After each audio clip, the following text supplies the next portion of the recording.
You want to get on the action? We want to hear from you. Hit us up, faderoutemail@gmail.com. Slide in our DMs on IG @FadeRoutePodcast. Drop us a DM on Twitter @FadeRouteDNZ. Comment on our YouTube channel, The Fade Route with DNZ.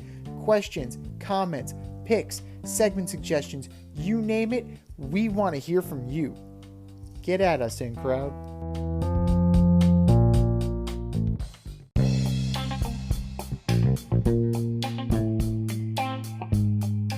Welcome to The Fade Route with D and Z. Here are your hosts, D and Z.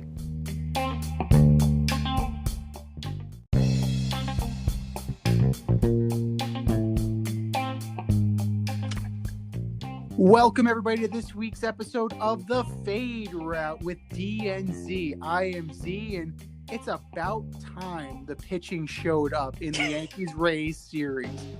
You know, it's been a slugfest. I was completely wrong about this. San Diego didn't do jack in terms of holding these guys in the ballpark.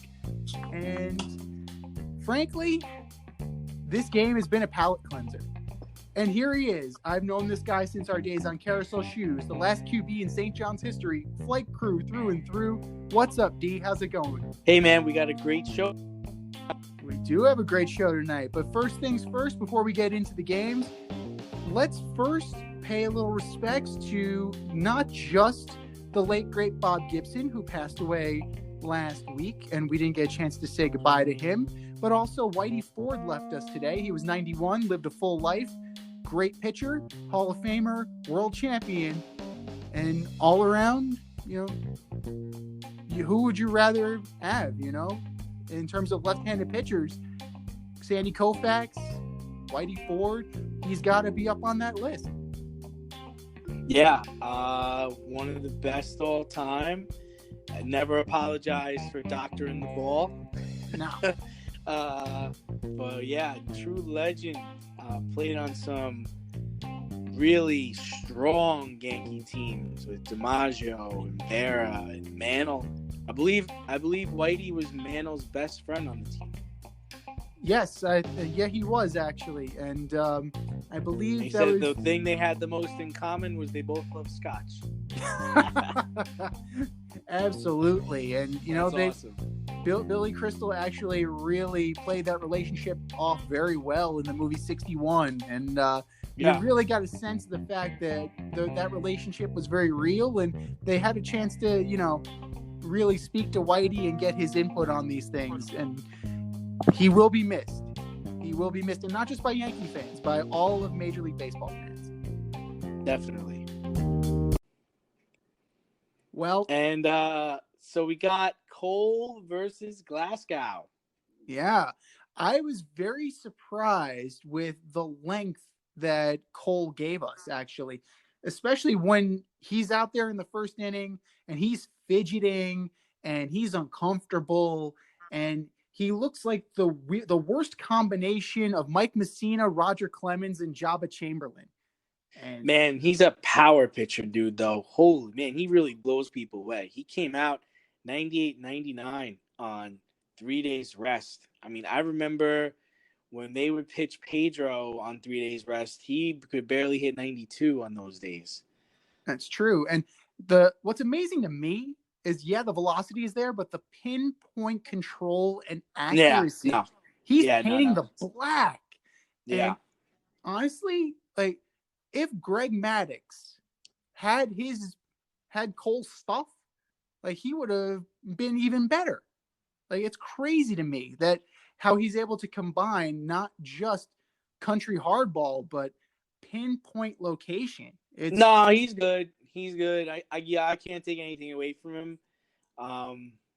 He talked a lot of smack after he left Houston, but he's definitely backed it up. I mean, he had some rough patches this year, but he's a gamer, man. He's legit. He's proven he was worth all the money tonight. And his buddy on the other side pitched on 2 days rest. He just went through the order once. That seems to be Cash's plan tonight. he looked great too. I mean, I think he only walked 2 guys, but he had no problem with the order on 2 days rest. That's crazy. It's just crazy. Yeah, Peaky Blinders really had a good job today. He really did a good job, and like I was very impressed with both of them. Granted, I throw a lot of shade at Garrett Cole's way just because I don't like the way he carries himself. I just don't. He's not intimidating to me. He looks like he ate bad sausage. He doesn't look like, Roger Clemens was intimidating. Like you look at Roger Clemens and you shit your pants. This guy, not really. Roger Clemens throws broken bats at people, Well, yeah. Well, it remains to be seen if Garrett Cole will ever do that. But So I mean, in your opinion, what would you rather have? Would you rather have Cole on 3 days rest or Glasgow on 2 days rest? And do you agree with the managers doing this? Well, for Aaron Boone, all bets are off after game 2 because he totally foobarred that game. I think we're both in agreement on that one.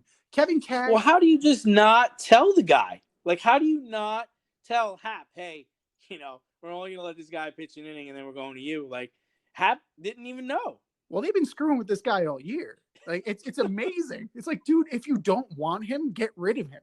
It's like, who am I not paying around here? Wait, somebody let me know I'm pitching, damn it. This guy here is dead. Cross him off then. Right? It's amazing. I mean, it's like you're warming up, you're going in. Who, me? I was just taking something now. Right now, the game just started. Right now, is he sick? Did he get hurt? What happened to the guy? Right, exactly. And I'm sure that was the first thing he asked when he got back into the clubhouse. Yo, you okay? What happened? Did you have to go to the bathroom? Maybe he had to take a shit. Maybe that's what it was. He had to take a shit and he couldn't go back out there. It could have been, man. You definitely, at this time of year, who knows? You get a little bit of the flu bug and just a little bit of seasonal diarrhea. I don't know. But we also come to that question, is Boone a puppet or is he a putz? To me, this call came from the higher ups. I mean, Aaron Boone is the greatest middle management in history. Just like the cash man, the cash man called for this. The cash man called for it. Gotta be. It makes no sense whatsoever. It has, from a baseball standpoint, from a numbers and analytics standpoint, it may make some semblance of sense when you you do a deep dive into the numbers, but as far as them trying to get them to take all their lefties out of the lineup, or like Aaron Boone's playing chess and Kevin Cash is playing baseball. Like, it's not even like, I don't know what the hell he's thinking. Well, I know when we spoke about it, after the show, you were saying that you really thought Cash was just trying to set up his he set up his starting rotation for the next series. That's why you think he went with Glasgow now. Yeah. Right. Well, but as far as what happened in the last game, what happened with Garcia, and now going with Cole on 3 days rest is like, all right. I mean, I don't know. I mean, I wouldn't be surprised if it came from Cashman. I just don't get it. I don't understand. Managers have been doing this for years, and I just don't understand why they try to outsmart themselves.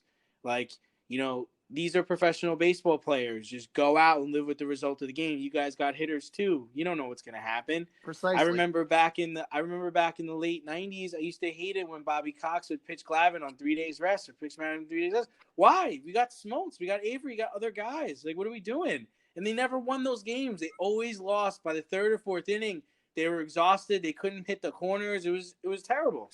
I mean, if you look at statistically these numbers, these starters coming back on short rests in these games, they're 30 games under 500. It doesn't work. It absolutely doesn't work. The only way it could work is if you do it like Kevin Cash did, where it's just like, okay, you're only going out for 2 innings, max out, and then we're going to get the rest of the team behind you. Right. We just want you to go through the order once. Right, exactly. Or twice, whatever, yeah. So really, that's the only way it was going to work. And I'm surprised there hasn't been, kind of a little bit of snarl to this game. Like I texted you before the game, if I'm Glasnow, and Glasnow is owned by Giancarlo Stanton, 4 for 6 with 3 home runs. And if I'm him, I'm buzzing the tower. Like he's been way too comfortable in this series, and you gotta move And him up the plate a little bit. Cole did that in the first inning with both hitters on the Rays that have his number. Yeah, Troy and a Rosarena. Like Rosarena, he actually clipped on the arm. He clipped him, and it's funny because as soon as Troy walked in the batter's box, he started smiling because he was like, "I guess I'm next." Yeah. So because I've got a better average against him than he does. For sure. But the way it's set up, I mean, you had Glass now. Snell was back there, but the good thing about this is if the Rays win, they are ready and set up for the Astros in game 1 because they can just go with Snell. The Yankees are going to go with whom? Davy Garcia? Hap? Yeah. And then Hap, but we won't tell Hap. If that's the case, just start Chapman. Don't tell him we're going to put him in. Should have got a live chicken. Obviously, Taylor's thinking. I don't know what's he thinking. But you just alluded to what could possibly be the next series, either the Astros against the Rays or the Yankees against the Astros. Now, do you feel like the Astros need to go to the World Series or need to win the World Series to validate their World Series win from a couple of years ago? Or you think they've already accomplished that this year? This is a nightmare scenario for Major League Baseball because not only are they good, the Astros now have something to prove. And that makes them dangerous. And ultimately, they need to win the whole thing just to validate what happened. You think they need that? I think they need the full validation, and I think they need to go through either the Yankees and if they or do the it, Dodgers. They're going to be doing right. And if they're going to do it, they're going to do it without Verlander, and they're going to do it without Cole, which is incredibly hard. And they're going to do it without Zach Greinke. I think he's hurt too. Yeah, Greinke, no. Yeah, Greinke won't be there either. Yeah. He's hurt. And he's hurt. They're hitting right now. Yeah. They're on fire. So your Altuves, your Correa, your Springers, your Bregmans are fire right now. Yeah. And so if they can keep that going, if they face the Yankees in the next round, it's going to be over 20 home runs hit in that series. Easily. And probably over 5 people getting hit. Easily. And honestly, the wild card in all of this is Dusty Baker. Just from past experience of him with young pitching, that has to scare the hell out of Astros fans because he ruined the careers of Kerry Wood and Mark Pryor. So it makes you wonder what he's going to do with guys like Valdez. But, I mean, McCullers, he's already coming back from an injury. He's probably like, dude, no. I can't do it today. I can't go. But, he is a good coach. I think they got the right guy for the job. But they have a chance. On the other hand, I don't really think they need that to validate. I think as far as they've come is still impressive. And unlike you, I think it's a dream matchup for Major League Baseball for the Astros and the Yankees to play, and then potentially the Astros and the Dodgers to play because of all the attention that will be involved. Yeah. I mean, come on, think about it. Like a Rays Astros, that's not going to get the draw the Yankees and the Astros are going to get. And even Dodgers, Yankees would get some buzz, but Dodgers, Rays, Braves, Rays, they're not looking forward to something like that. And to speak about just, the Astros, doing very well in the last round, once again, the A's fall flat in their face. Moneyball does not even work in the bubble. So I don't know where they go from here. It's going to be the same. It seems like it's going to be the same thing every year with them. They're never going to win the last game of the season. Yeah. Well, the thing is that you need eventually to pepper in some free agents with guys that, you have grown from, from the earth, from your roots. And unfortunately, that's not Billy Bean's MO, and that's not financially feasible. Well, it's just not financially feasible, but I don't know what the formula is for baseball, right? So the formula for football is you got to try to win your Super Bowl while your quarterback is on a rookie deal, right? You want to try to win while your quarterback, arguably probably one of the top 5 players in your team, is playing on his rookie contract. That's how you can form a nucleus around him with higher priced players. And then when his contract comes up, you weed out the guys that you need and you replace them with guys that are valuable players, but not as necessarily good as your quarterback.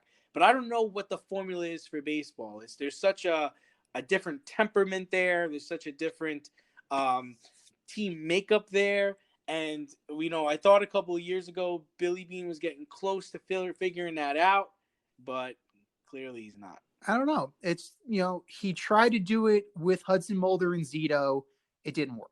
He tried to do it. And they had the MVP Tejada on that team. Like, they had a good team. They had Chavez. They had Giambi. They had the other Giambi. They had Long. They had Long. Long was good. Terrence I think Long even Justice was on that team, right? Mm-hmm. Justice was on that team. You had guys, man, and he didn't make it work. Coke was the closer, right? Billy Koch. Yes, Billy Koch was there. Yeah. Koch was the closer, oh my man. God. They were stacked. And even a couple of years ago, they made a nice little run. And I think he even traded for some players thinking he was close, but no cigar there. Yeah. At the end of the day, it comes down to, player evaluation. And if you look, let's do a quick comparison. When they won, Sandy Alderson had no compunction about bringing in guys. Like when he ran that team. You talking about the 80s? Yeah, in the 80s. Like he went for it, Like he brought in guys, he built teams, and he got the guys he needed. And Billy Beane, steroids. and steroids. But you know what? That's a product of the system. And now, I mean, it's technology. So it's technology. It's about getting an edge. And as well as I do, baseball's been about cheating. We've been on this rant a couple times, and that's okay. Yeah, that's okay. My cheaters are gonna be better than your cheaters, damn it! And we root for the laundry. And then on the other side, we got the Braves versus the Dodgers. Great pitching, great hitting. Freddie Freeman having a career year. Acuna, arguably a top 5 player in Major League Baseball. What would you say are the keys to victory for this series? For the keys to victory for the Braves, they got to keep mashing. Like they don't have the horses to match up with the Dodgers. I mean, they're good pitchers, but I think their ERA right now is 0.98, something crazy like that. It's like under 1 for the last 2 series. Yeah, but who they play? Hey man, they played some studs. They played some studs on the Marlins. Oh, I'm gonna catch me a Marlin. Yeah, I caught me a Marlin, and they just caught fire at the right time. That's actually the first series they've ever lost in the playoffs. Good job, Mattingly. Yeah, isn't that crazy? That's amazing. 7 straight series wins. That's unbelievable. They got 2 chips, man. It's just like it. Oh, they're doing it right. They know what they're doing down there. No. Both Florida teams know what they're doing. They're making the most of the situation, spending little, and they're making money. Absolutely. I think the keys to the victory for the Braves, at least, they need to average at least 5 runs a game. They need to beat Kershaw. That is crucial. If they can show that they can beat him, it might break the straw on the other side, and the guys on that in that locker room, they're going to believe we could do this. And on the Dodger side, they'll be like, oh shit, they can do this. Yeah. And they got to beat up on those Dodger closers. The closer situation is a little up in the air right now with Jansen. So if whoever comes in, beat him up. Make him pitch a lot. Get on base. Steal. Score runs. Well, that's the one good thing that the Braves do have going for them. They have the young legs. They have the combination of speed and power. So they're not going to be a station-to-station team. Guys like Acuna and Albies and even Dansby Swanson, they can run, man. And Ender Inciarte. Wasn't he like an overall? He was like a top 5 pick, number wasn't he? 1. He was number 1 pick, right? And I don't remember who drafted him, but the Braves aren't the people who drafted him. Arizona Diamondbacks, going back to Dave Stewart when he was a GM. And then he turned around and traded him for Tuki Toussaint and the corpse of Well done, sir. Well done. Yeah, smoke. That's because you burned the whole thing down. Yeah, and I guess what would you say the Dodgers' keys to victory are? What do they need to do to beat the Braves? And how many games can they do it in? Well, they just went through a young powerhouse team in the Padres. They just mowed them down. So they just need to keep doing. Motorboat son of a bitch. They just need to keep doing what they're doing because eventually young hitters will get aggressive. They will come out of their game plans if they're trying to be a little bit, more passive in the batter's box and work the counts a little bit. They're just gonna have to kind of make them make mistakes. And young teams will do that if you let them. So the Dodgers need to rely on their veteran experience, and they just need to remember that they've been through this 1,000 times at this point. And just going back to the Tampa Bay Lightning, if we're going to go cross sports, we drew a direct comparison to them. This is their time. If not now, when? Because these guys are, you're getting a year older. Guys are coming to free agency. They're going to want to get paid. You can't pay everybody. So the Dodgers can pay everybody. The Dodgers can pay everybody. Don't even start with that. They can pay everybody and anybody. They'll pay whoever they want to pay. They got a conglomerate over there of financial backers. They'll be fine. They'll be fine. But speaking of the baseball this year, I've really liked it. I mean, I've liked the bubble concept for the playoffs. I don't think it's going to favor anybody in the next series, whether it's in the National League or in the American League. I think you're going to get the best team is going to win. Yeah, you've eliminated all variables. You've eliminated travel. You've eliminated all weather too. I mean, in October, Southern California. October in the Bronx is different than October in San Diego. The only real difference is the residual air quality from the fire, since it's out in California. Yeah. So is that going to impact? Yeah, it's a shame that it's happening, but is that going to impact? Because we're feeling it out here in Colorado. Yesterday, it felt like somebody was smoking some bacon outside. But maybe somebody was smoking bacon outside. Maybe that's what happened. Over the entire state. Hey, man, you want some bacon? I got Applewood. Applewood.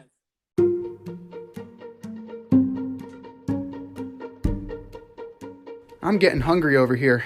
Should have cooked up some dinner. And if you're looking for a new cooking show to binge, check out As You Eat It on YouTube, hosted by me, Chef Z. I invite you into my home and show you what and how I cook when I'm off the clock as a chef instructor. You're going to learn fun recipes and creative methods to empower and inspire you in the kitchen and take it to the next level. Cook how you want to cook, eat how you want to eat as you eat it. That's As You Eat It, available only on YouTube. AZ, you eat it. Check it out, and let's get cooking. Another thing going on tonight is NBA Finals. Looks like LeBron is going to be able to wrap this up, which we kind of both thought would happen. Interesting thing I saw was a lot of people in basketball are saying that if he wins this series, which it looks like he's going to, he might surpass Magic Johnson as far as, one of the greatest players of all time. I was wondering, what was your take on that? And is he on the Mount Rushmore of basketball for you? Well, as far as Magic Johnson, if maybe as an overall basketball player, but he still has a ways to go to eclipse Magic Johnson for Laker fans. Yeah, okay, I can see that. They're never going to see him until he wins multiples. They're not going to see him in the same light, because it was just like, they drafted Magic, they brought him in, it's kind of the same way with Kareem, like he's more like a Kareem Abdul-Jabbar, where they brought him in and then he kind of, he kind of added to his legacy. But as far as being on the Mount Rushmore of basketball, LeBron James has done things that no one has ever done before. So he's easily on there. He's got a spot. Now, the question is, which spot is he on? Is he on like the number 4 spot where he's going to get kicked off, or is he higher? For me, it's MJ on that list. You got to go with like Bill Russell, and then the other 2 spots are coin tosses. Or who else are you going to put on there? You can put, modern players. You're probably you would consider maybe Kobe Bryant or maybe, someone else, but LeBron James is on there for me. But it's MJ and it's Bill Russell on top just because of the amount of winning that they did. And, LeBron definitely deserves a seat at the table. Yeah. I mean, for me, I think Magic is on there. Just because he was able to play all 5 positions. He was a winner. And some of the things he did with the basketball were magic, Yeah. Of course, Jordan's there. You're not going to take Jordan down. Bill Russell is there for me too, just because of all the championships. And yeah, I think with this victory, LeBron's going to be on there. I do. Yeah. I mean, at that point, to do what he's done with the multiple teams, it's unparalleled. And as far as what's next for him, it's whatever he wants. He can call his Can he shot, can man. he win multiple rings there? Can he go back there next year and do it again? When is Father Time going to catch LeBron? He's got a lot of tread on those tires. That's true. But the thing is, he hasn't really shown much of age, man. Like, that's pretty amazing, considering the fact that last year he had a little bit of the groin injury. Yeah, that was bad. It bugged him a little bit, so you thought maybe there was some tread on the tire issue. Then he comes out here with something to prove this season, and it looks like he's proven it, But he can do it until he doesn't want to do it anymore. Until he gets like we were talking about Drew Brees. Drew Brees can do it until he doesn't want to do it anymore, and it looks like he kind of doesn't want to do it anymore. So, LeBron's like, okay, I'm gonna make Space Jam 2. I'm cool. I have that show, the Shop, and I'm gonna do some acting. I'm gonna do some producing, and he's really gonna move into the Hollywood role of it more so than the basketball role of it. Can he do that? I think Anthony Davis can even opt out. I wonder. I mean, I don't think he would, but that's something to think about too. Yeah. But the good thing about this is that they mesh together very well. Just, the last big man that LeBron really had was Big Z back in Cleveland, I don't really count Chris Bosh because he was a tall guy, but he didn't really play like I think he had Shaq in Cleveland for a year too. Yeah, but he had Shaq on the downside of his career, No, somebody was, I saw there was an argument where they think Anthony Davis is the best teammate LeBron's ever had. I kind of disagree with that. I very much enjoyed the Miami Heat days with Wade and LeBron. To me, that was the best teammate he ever had. Anthony Davis may complement LeBron's game at his age a little better, but Dwayne Wade was much better teammate to LeBron James than Anthony Davis is. Anthony Davis allows him to take a break. Yeah. It doesn't all have to be on him. And, Anthony Davis also slows the game down where, man, it was like the Monstars when they were in Miami, man. Well, he's certainly a better teammate than Kyrie Irving. I think we can agree on that. That guy. Yeah. For me, it's Mo Williams. Mo Williams, like, here's the ball. I'm going to go stand over here. You got it. I got my Slurpee. I'm good. There was I think a Saturday Night Live skit where it was just like they were toweling LeBron off and stuff like that. Like, yeah, we play for the Cleveland Cavaliers. Oh, did you want that on rye or did you want that on wheat? Another positive today was, well, I guess the lack of a positive. Both Titans and New England players tested negative today, so there are no positive tests. So if they test negative tomorrow, they can all go back to practice. But one of the things that's in question is how seriously the Titans were taking quarantine. There's been rumors that there was an organized practice, that they thought that since they were outside, it was okay for them all to get together. That's kind of how this got spread. But, what do you think about, the ramifications of this? Like, what should be the penalty if players do not adhere to the protocols? Because, hey, listen, you keep postponing games, canceling games, you're messing up the schedule, you're messing up other teams like the Steelers and the Bills. Their schedules are all jacked up now because they had to play teams that were quarantining. So What do you think the punishment should be? Well, I think it's in the collective bargaining agreement that they have the possibility of declaring a forfeit. So that would totally jack up the situation, especially if they can prove, if the NFLPA can prove there was malfeasance, then yeah, you Do you kids think that's start. fair? You think it's fair for them to just say, "Hey, you know what? You guys are forfeiting this game. Yeah, Nobody's getting a game check." You think yeah. that's okay? If you guys are going to behave like assholes, we're going to treat you like assholes. Like it goes No, back to my somebody should days have told teaching high that to school. the Jets because I think they might have did that to themselves today to get out of playing on Sunday. Possibly. I mean, Adam Gase might have called that one in. It's like, Coach, I think I got it. I got it. the COVID. I Oh got it. my God, no! You're not gonna fire a guy with COVID, are you? Got him. I guess And you if they would, don't, wouldn't you? and if they don't, if they actually, they tested the guy again, so we'll find out tomorrow if he really has it. There seems to be an air that it might be a false positive. But if they do play the game on Sunday, Joe Flacco will be under center. Or Joe. Poor Joe's the one that called it the COVID. He's like, I got it. It's I me. can't go out there. It's me. You want me to play? Did I mention my neck's hurting? If My you're not neck gonna, hurts.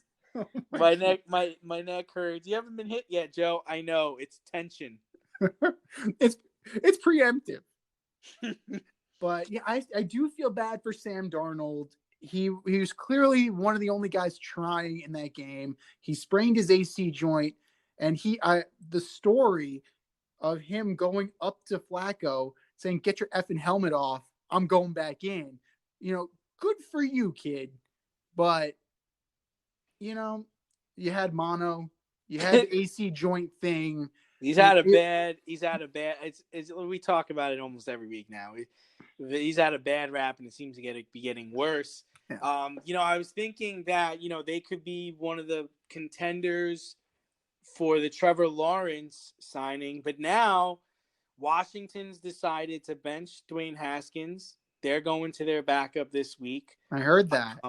So you know what? It could be the Redskins that could get Trevor Lawrence, and that might not be so bad. Snyder would definitely trade draft picks. He did it once before. He would do it again to get that coveted quarterback. That would be very interesting. The only thing that gives me pause about that is that Kyle Allen won games for Ron Rivera last year in Carolina. He's familiar with the system, and he's got some talent around him. So he might luck into some wins, For sure. I think he's definitely got he's got a good chance. I don't want to count Dwayne Haskins out of the league yet. I know all the numbers kind of suggest that he's terrible, but I'm going to give the kid a break. I mean, he still needs to learn how to become an NFL quarterback. It kind of reminds me of the Mark Sanchez situation where Mark really came in way too early. He needed someone to teach him how to be an NFL quarterback, and he never got that. And I feel like Haskins hasn't gotten that yet. And I hope that he gets out of Washington because he's not going to get it there. And he gets someone that can teach him how to play quarterback in the NFL. And I think he has a chance. Who's going to do it? Who's going to do it? Chucky? No. Pete Carroll. Oh, yeah, I can see that. A year or two under Russell Wilson and Pete Carroll, he'll rehab his image. I mean, Geno Smith looks better after his years in Seattle. He's holding that clipboard so level now. He's strong. But yeah, you get Trevor Lawrence. Like, Trevor, if you come here, we'll let you name the team. You can. We'll make it any team name you want, man. The Washington Dabos. To think about it, I think he's only lost like 1 or 2 games in college. And one of them was the national championship. And one of them was the national championship to Burrow. Yeah. Burrow. Yeah. Who actually he looked real. I got to see him like a whole game for the first time this past weekend. He's good. He's really good. Joe Burrow is definitely going to have a future in the NFL. Since it's the Cincinnati Bengals, you have to kind of tamper your expectations. You have to say it with a lot higher reflection in your voice. You're like, oh, he's good. He's good. But all right. with that organization, is he going to be Boomer Esiason good? Is he going to be Andy Dalton good? Or is he going to be Carson Palmer good? Because all those guys went through that organization too. Yeah. So, I mean, at some point, it's not the quarterback. Yeah, I feel bad for AJ Green. It looks like his best days are behind him. He can't really get open. He can't catch the ball either. But one quarterback that did not look so good yesterday was a Mr. Tom Brady. Forgetting what down it was, screaming at his teammates. That's a bad look. Tom Brady is one of my favorite players of all time, but you can't be cursing out your teammates like that because of personal penalties, and then you forget what down it is. No. Man, I don't remember you forgetting what down it was when you were in New England. You got to be accountable. Like, even if you did forget the down, you got to make it feel. You got to make people think, oh, you know what, that was my fault. Like, you got to own up to it. You can't be holding people to such a high regard and not hold yourself to a high regard. That's true. And again, I watched some of the game, and they had Chicago on the ropes in the first quarter. It was 10-0, and they were driving downfield to score again, and then there was a fumble, and it really like changed the complexity of the game. But I think a lot of last night was kind of on the coach. I mean, it's the coach's job to keep them disciplined. There was a lot of penalties. I still don't really agree with Bruce Arians' play calling, but you know how to count to 6 and say, you've won 6 titles or 7 championships, whatever. Yeah. You got to know there are 4 downs, and even if you didn't, you got to own up to it. You can't be like, I forgot what down it was. Well, everybody knows you knew what down it was, dude. Yeah, there was a lot of coach speak after that game, and you know what? That was just BS. Tom Brady, like, he had a brain fart. He didn't take his ginkgo biloba. Just own up to it and say, "Man, it was on me. I totally messed up."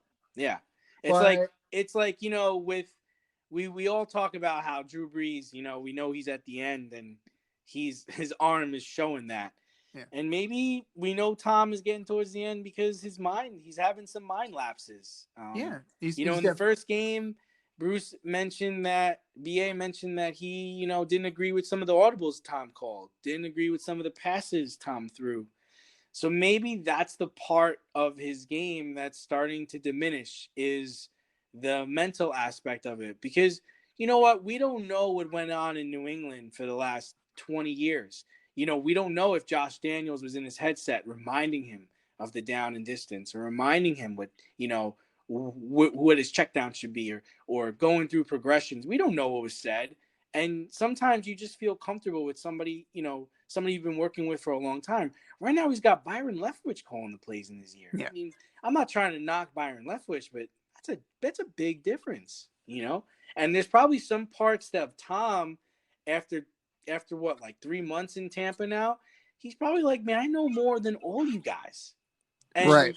And you can't think like that. And if that's the way he's thinking, you can't. You got to go in there thinking they're all equals. We're all going to do this together. Definitely has the weapons to do it. But Rojo, he absolutely has the weapons to do it. Let me tell you, Rojo looked great last night. Rob Gronkowski caught a pass and got hurt. But Cameron Brate is really good. Mike Evans is Mike Evans. He wasn't able to get the ball to Scotty Miller last night, but well, their kicker's good. Their kicker's really good. Their kicker kept them in the game. Yeah, well, Ryan Suckup is a good kicker, but you know what? At some point, you do have to acknowledge the quarterback, both sides. Both quarterbacks were pressured into making mistakes, and that credit to them for doing that. But you look at Foles' numbers, and you look at Brady's numbers, and for Tom Brady to have almost the exact same, yardage, and to have almost the exact same results as Nick Foles, and it not being the Super Bowl with the Philly special, like, that's just inexcusable. And they should have walked into Chicago and stomped them out. Yeah, because the defense was solid. They picked him off. I think they picked off Foles once. Yeah, they might have had a couple of sacks. I think they had 4 sacks or so. They held them under 20 points. You can't ask for more than that from an NFL defense these days. No, absolutely. And you know what? This seems to be a bugaboo of Todd Bowles. Even with the Jets, his teams always racked up a lot of penalty yardage, a lot of dumb, a lot of dumb, undisciplined play. So as good as they can be, they can also play with their head up their ass. Yeah, they got to be better, and I think they will be better. I don't know how much time Tom has. Hmm. Like if Tom had 2 or 3 years there, I'd say okay, yeah, next year is going to be really good, or 2 years from now they're going to go. I don't know how much time he has. Well, So with Blaine Gabbert as his backup, he has as much time as he wants. Blaine Gabbert. The Browns are on a roll. I'm not talking about toilet paper either. They're doing really well. Baker, 7 touchdowns, 2 interceptions in the season so far. It seems like this run first option takes the pressure off little Baker, but they did put up a ton of points against the Cowboys this past weekend. But they have the Colts this weekend. Colts this weekend, I think, might have the number one defense in the league. So, how do you see that one shaking out? Well, honestly, the best quarterback on that team is either Landry or Beckham. But I mean, in terms of what they were able to do and how they're able to get the ball down the field, it is amazing. But Baker had a good game. The Cowboys stink. They have one. They have one of the worst defenses in the league. But yeah, I mean, Baker Mayfield is discovering how to play football. You run to set Yeah, up the I pass. think he is. I think he's learning like he was at Oklahoma where he's like running the run and shoot and throwing all over the field. But he don't have the size or I don't even think arm talent to do that. No. And I think he's learning the game. He's learning the game at another level. So, I know we were shitting on the Browns coach like 2 weeks ago, but he might be stepping into a good area. I mean, he's still gonna have to compete with the Steelers and the Ravens, which is not gonna be easy, but they're definitely showing that they can score. They can stop. Well, they can't really stop teams. Dallas puts up a lot of points. They got a lot of talent, but they are losing their left tackle for the rest of the season. Yeah. And then the Giants come to play Dallas this weekend. So the question is what's going to give way? Does the worst offense in the league win the game, or does the worst defense in the league win the game? At some point, if you're Joe Judge, I get it's a learning experience for Daniel Jones to take his licks, but you eventually have to try and win a game. Now, you have Colt McCoy there. He's a veteran. He's a steadying force. He's he's played very well when he's been in games. Maybe it's a time. They did it with Sam Darnold with the Jets. Like, dude, take a day off. We got Josh McCown. We're going to ride McCown for a little bit. Same thing with Jones. It might just be processing a little too quickly for him right now. Give him a breather. Let him look from a different perspective and see how a professional quarterback plays. So you're saying bench him. I'm saying give him a day off. Give him a blow. Give him a COVID test. Give him a COVID test. Whatever needs to happen. You know what? Maybe he should have taken a swing at Jalen Ramsey last week because Golden Tate shouldn't be playing this weekend. Man. Apparently it's like Hatfields and McCoys with the Tates and the Ramseys. I don't know why. What is this drama, man? Man, Ramsey put a lick on him during the game. He tackled him. Oh, man. I thought they were going to fight right there. And you could tell Tate was ready. Like, wait till this game's over. I'm coming after you. I mean, Tate plays angry anyway. He's got that chip on his shoulder from Notre Dame. It's those Notre Dame players, man. Yeah, they play to the whistle. They're a chippy bunch. But it's a shame we already had a tie in the league this year because I would pick this game for a tie because they're both two mediocre. I just teams. Don't as bad as Dallas's defense is. I don't think the Giants could score that many points. If they had Saquon, I would say they could, but I don't think they can Dallas is going to put up 40 points. There's not a doubt in my mind. They're going to score between 31 and 40 points. I don't think the Giants could do that. Giants might score 28. They might score 24. I can't see them scoring. Keeping up. I can't see them keeping pace, especially Dallas is desperate. I mean, this is going to look – I mean, if you really think about it, Dallas shouldn't have any wins. No. I mean, they got lucky with the squib kick on Atlanta, but they should be just as bad as the Giants are. But the difference is like the Dallas can score. There's nothing to stop them from scoring. You don't question their ability to score. You question their ability to stop people. On Giants' side, I question their ability to stop people, and I question their ability to score. I question both. But I have to say, as a Giant fan, watching the Patrick Graham defense as opposed to the James Bettcher defense, I see huge improvements just in scheme and in performance. They actually have professional football players out there. I just don't know what made them think like Blake. I think it's Blake Martinez, right? Blake Martinez. What made them think he could be their Mike linebacker? Like, this guy has never. I mean, he was with Green Bay for all those years. He never stood out to me like, oh, this guy could run a defense. He's not Anthony Hitchens. He's not,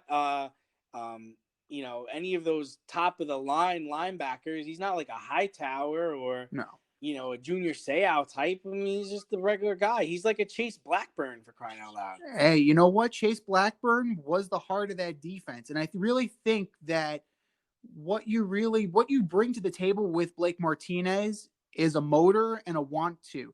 And at the end of the day, I think he's more of a coach on that, just to kind of get the young players in line and set the expectation and set the tone so that they know, hey, we can't take plays off because this guy's not taking plays off. And I think that's where Alec Ogletree kind of shit the bed.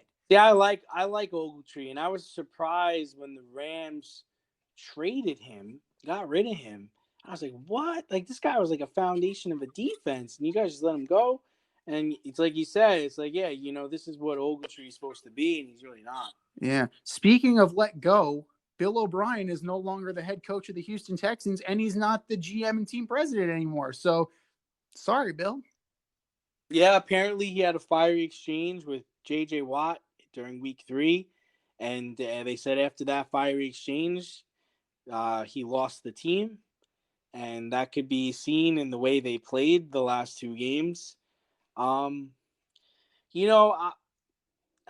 have mixed feelings about O'Brien. I don't really like his style. I remember him when he was the offensive coordinator in New England. He used to get into it with Tom on the sidelines. I remember his times with Penn State, and then he left Penn State, and he didn't leave on good terms. With the Houston, he kind of pushed his way and demanded that he would be the GM and be the coach, and it's just not possible. It's not possible, and you're not that caliber of a guy. Now, granted, in his time in Houston, he had good record. I mean, he's over 500. I think he won the division 4 out of 7 years. He drafted Deshaun Watson, but he made some questionable trades. We talked about it in a previous show about the Hopkins thing. I get why he did it, but that's where, you can't be a GM and a coach, because you may hate this player as a coach, but as a GM, you got to have this player in the team because he's one of the best players in the team. Your job is to, accumulate the best talent, not give it away, Yeah. And Brandon Cooks, I mean, come on, this guy's not even getting targeted. He's supposed to, Will Fuller, it's nice that Will Fuller is racking up all these yards and scoring these touchdowns, but that's not what Will Fuller is there for, I don't know where they go from here. There's not a doubt in my mind Watson's going to have to renegotiate his contract now because they don't have any first or second round picks for next year. Not that matters because next year's draft's going to suck anyway, but you're running out of time. Like J.J. Watt, I'm surprised he hasn't gotten hurt yet. He's probably going to get hurt this weekend. Like, you're running out of time with this talent. And it's just, I hope it serves as a reminder that a coach cannot be the GM and the coach. Bill Parcells once said, when he went to the Patriots, I believe, if you're going to have me cook the meal, I have to go shop for the groceries. The problem is you need to know what to look for. And Bill O'Brien, to me, was a fine coach. I mean, he was successful. You can't argue his success. The numbers don't lie. But in terms of player evaluation, it was awful.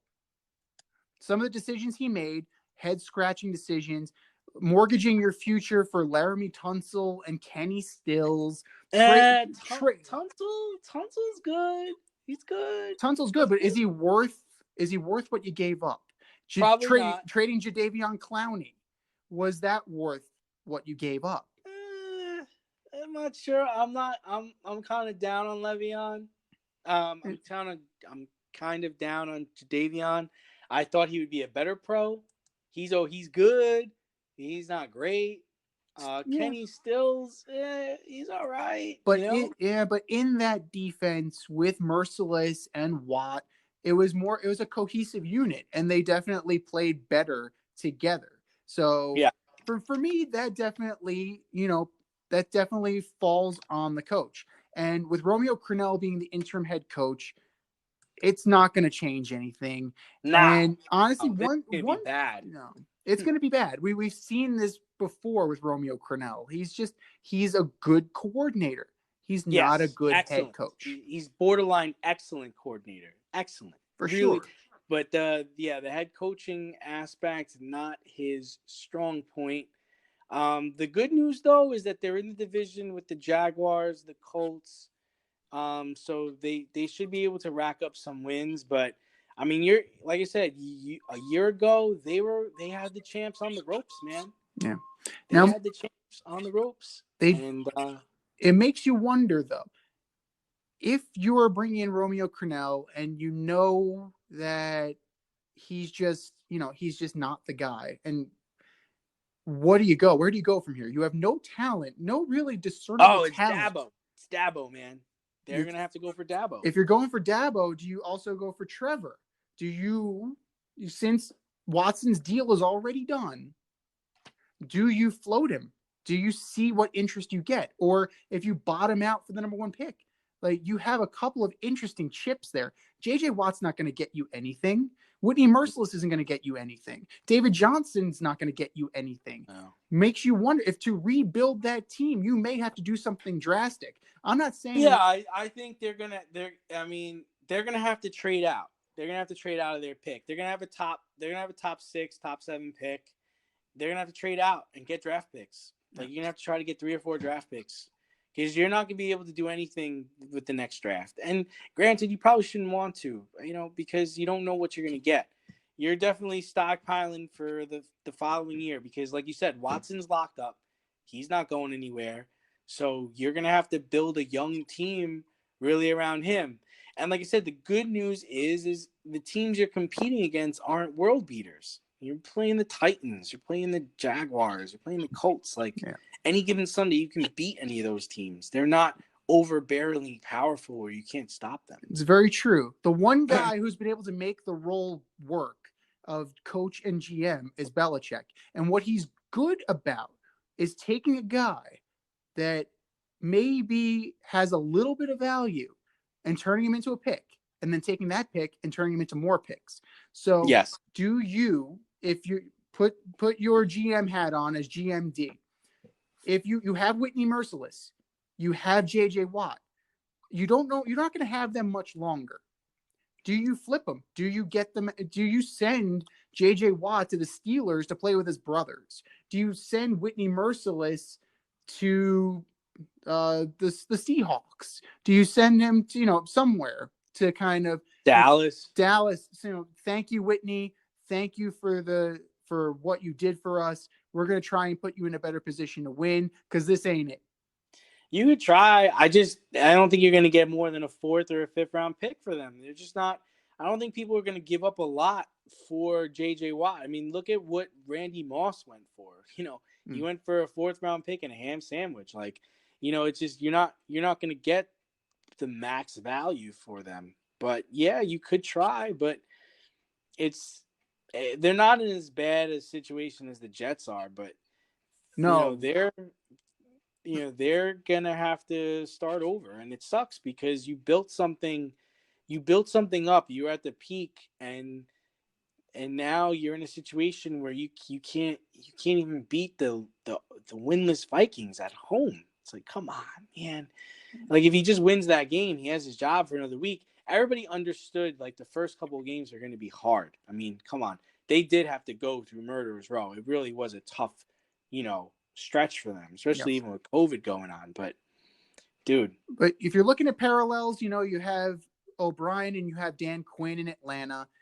they did not leave the cupboard bare for Dan Quinn. They brought in Austin Hooper. They brought in Todd Gurley. They brought in Calvin Ridley to be the number 2 to Julio Jones.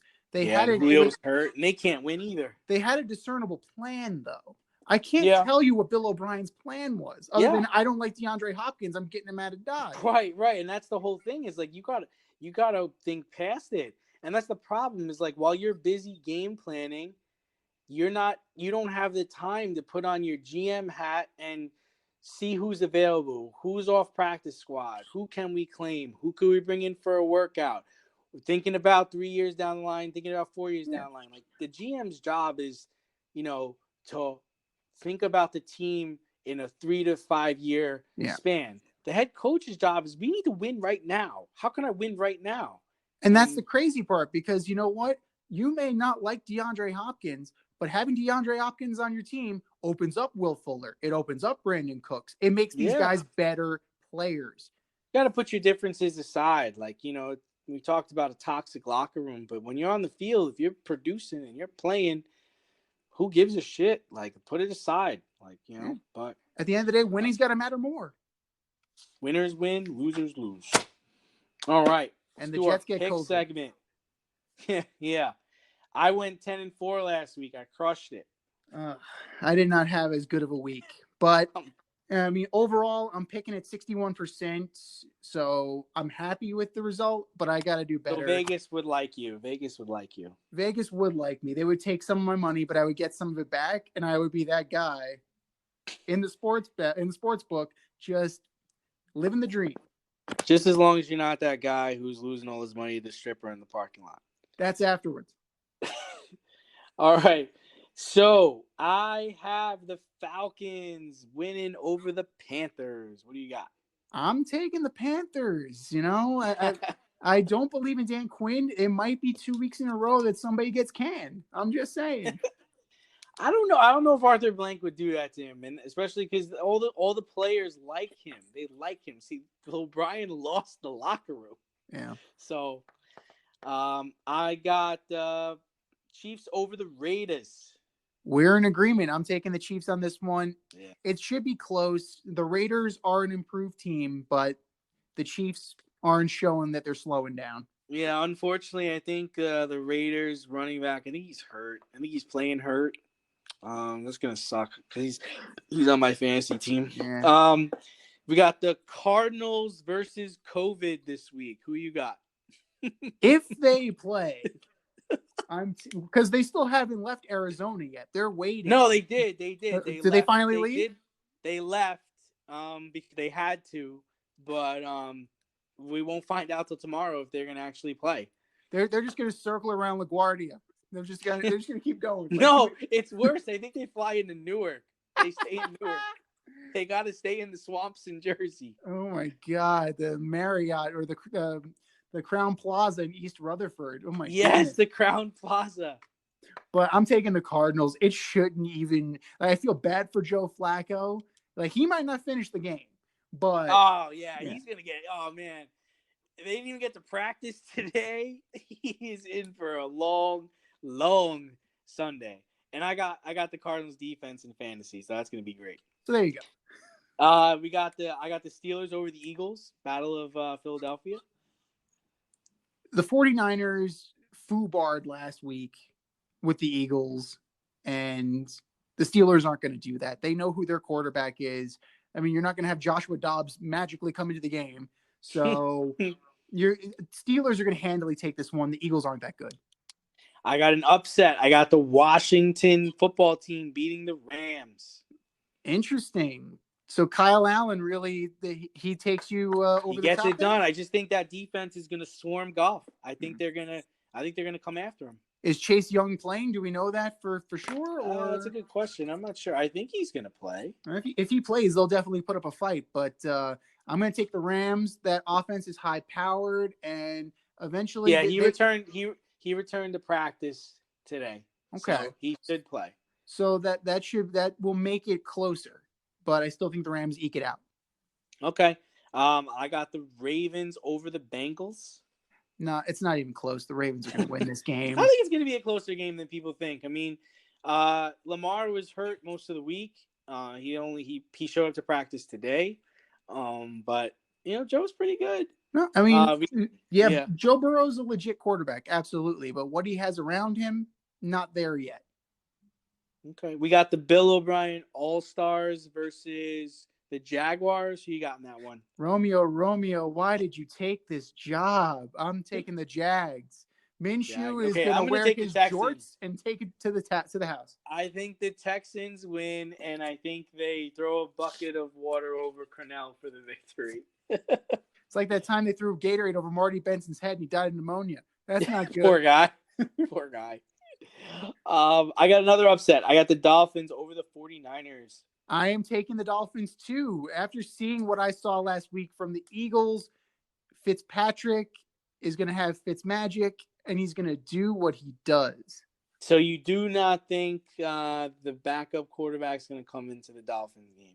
No, I don't think that. I think you don't think it's Tua time yet. I don't think it's Tua time. No, it's not Tua time yet. I think Fitzy has probably. I mean, he's pretty much earned until the bye, unless something catastrophic happens.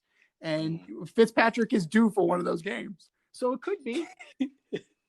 I got the Colts over the Browns. What do you got there? I got the Colts too. I think it's gonna be a good game, though. I think it's gonna be a really good game. It should be a good game. If Darius Leonard plays, that defense is going to swarm Baker Mayfield into making mistakes. But I think Phillip Rivers is finally going to get his feet under him and take the team where it needs to go. Crazy stat I saw this week. T.Y. Hilton hasn't had more than 84 yards receiving since Andrew Luck retired. Is that not crazy? That's an amazing stat. Is that an amazing stat? Well, yeah, I'm not surprised. He hasn't been that healthy either, but yeah, but Andrew Luck could get him the ball though. Like Jacoby Brissett, Brian Hoyer, Phillip Rivers, like they just can't. They don't have the arm that Andrew Luck has. Right. Because T.Y. runs by people. Yeah. I got, what do you got? Cowboys versus Giants. Who you got there? I want to say the Giants. I can't do it. Like, I just can't say it. The Cowboys should win this game. Like, Cowboys will win this game. I think last week was an aberration. I think the Seahawks beat the Vikings, but I think it's closer than people think it's going to be. Russ is going to cook. Metcalf's going to catch. No shot for the Vikings. Yeah. I don't think this is an upset. I think the Broncos will beat the Patriots just because of everything the Patriots are dealing with this week. And I don't know if Cam's even going to be allowed to play. Because he has to go 2 weeks before he plays. Yeah. So technically, I think their game's on Monday. So it's right around the time. So he might be able to play. But if not, it's going to be Stidham. Yeah. Stidham? That's not going to work out. Yeah, Brett Rippon really showed me something. Granted, he showed me something against the Jets. I think that the Pats are going to rediscover that Sony Michel is on this team. And... No, they put him on IR. Oh, no! They put him on IR. He's done. And then James White is in there because he's still grieving over his parents, right?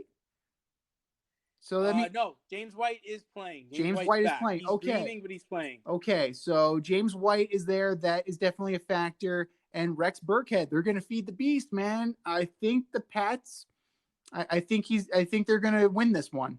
So I'm looking it up now, and it's saying they're not sure if Cam's going to play. The Broncos are practicing as though Cam is playing, and Cam has just been taking part in Zoom meetings. He's just been doing Instagram photo shoots. Pretty much. But, I mean, if he could play, that'd be great. And it wouldn't surprise me if Belichick plays it close to the vest up until kickoff. Pulls a little. I'd like it. I mean, he's my fantasy quarterback. I won't start him unless he practices at least. He's got to practice at least one game. So a little sneaky on one day. We'll play a little sneaky on at least one day. And then the last one is the Bills versus the Titans, and I believe that game's been moved to Tuesday. When was the last time the Titans actually played a game? I'm going with the Bills on this one. I think, again, it's going to be close. But, yeah, I think the Billy Goats take it home. We have one more. We have the Chargers and the Saints. When's that? Monday night? I think that is the Sunday night game.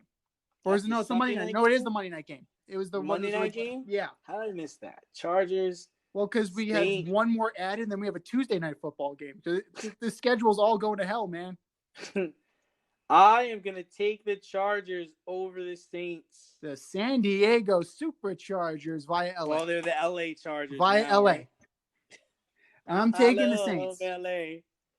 I'm taking the Saints. I really I like Justin Herbert as a quarterback, but the Saints got to have this game. You know, Tampa Bay just lost. They can make up some ground. They could definitely. Still not sure if Mike Thomas is playing. Yeah, but if Alvin Kamara goes off like he's been going off, it's not going to matter. Yeah. What are you making this weekend for the games? That's a fantastic question, man. I made a little think we're going to do a little fall sloppy Joe over a little air fried polenta, maybe some slaw on top. That would be a nice little meal. Oh man, that sounds delicious. Definitely check out my IG, guys. You'll see how it turns out. That's _chef_Z. Well, as always, this was great. I can't wait to see the outcome of this Yankee game, and I'm looking forward to the weekend in sports. So am I, man. So am I. Thank you guys for getting faded with us. If you want to be a part of the show, email us at faderoutemail@gmail.com. Your picks, your feedback, your comments, whatever you want to do, we can probably, or maybe, fit it into the show.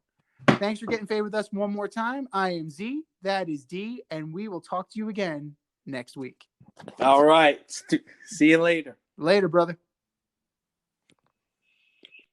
Thanks for listening to this episode of our podcast. If you like what you heard and want to hear more, be sure to like and subscribe on your favorite podcast platform. Rate us 5 stars, leave us a review, turn on subscription notifications, and tell your friends. Spread the word, spread it wide.